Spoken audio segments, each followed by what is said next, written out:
You know, what if I told you there's a way to tackle some really messy, complex calculations using, well, nothing more than a simple straight line? That's the real magic of linear approximation. And honestly, it's one of the most elegant and practical tools in all of calculus. So let's dive in and see how it all works.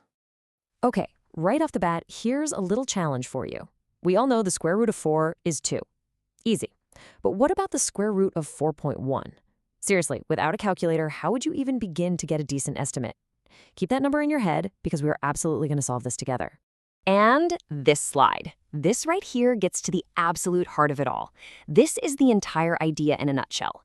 Think about it. A function like the square root of x, it makes a curve on a graph.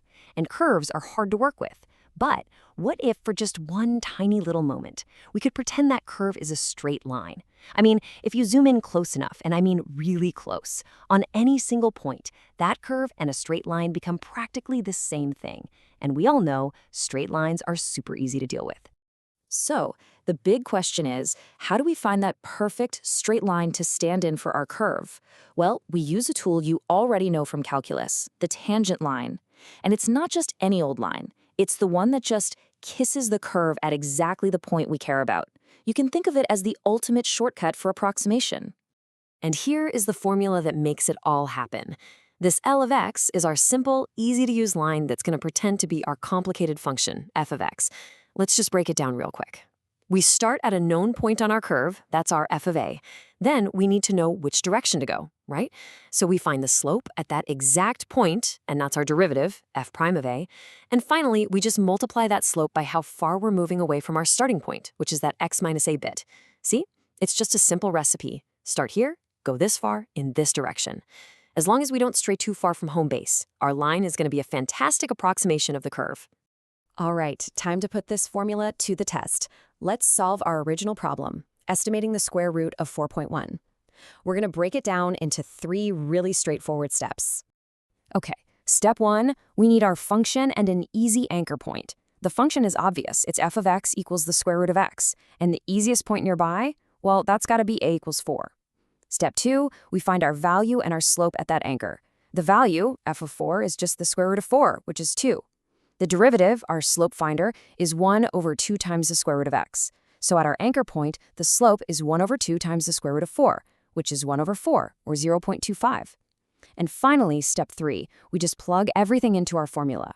Our approximation, L of x, is 2 plus 0.25 times x minus 4.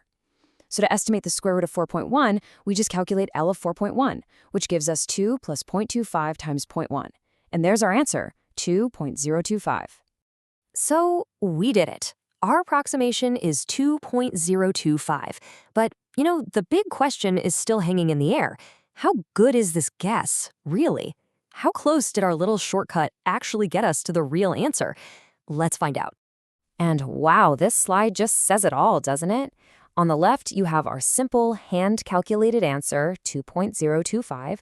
And on the right, you've got the answer from a calculator taken out to 5 decimal places. I mean, just look at them. They are incredibly close. In fact, the difference between our estimate and the actual value is less than 2 ten-thousandths. That is just astonishingly accurate for a calculation you could literally do on the back of a napkin. This isn't just a wild guess, it's a high-precision estimate. Now, you might be thinking, okay, that's a neat trick for square roots, but that's really just the tip of the iceberg.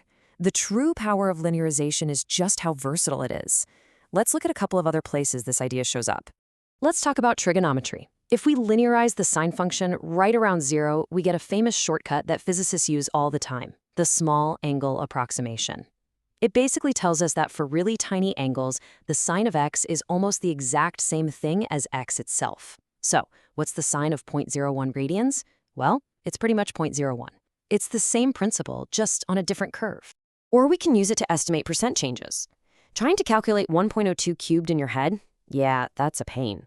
But if we linearize the function x cubed around the easy anchor point of 1, we can see in a flash that a 2% increase in the input leads to roughly a 6% increase in the output. Our approximation gives us 1.06, which is crazy close to the actual answer of 1.0612. And this all brings us to one last really crucial question.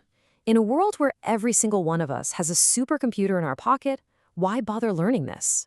Well, the art of close enough isn't really about replacing technology. It's about building your mathematical intuition. It's about understanding how things change at a fundamental level. It gives us a tool to make sense of incredibly complex systems, from physics to finance, especially when exact answers are either impossible or just way too complicated. It's a great reminder that sometimes a simple, elegant approximation actually gives us way more insight than a messy, exact answer ever could.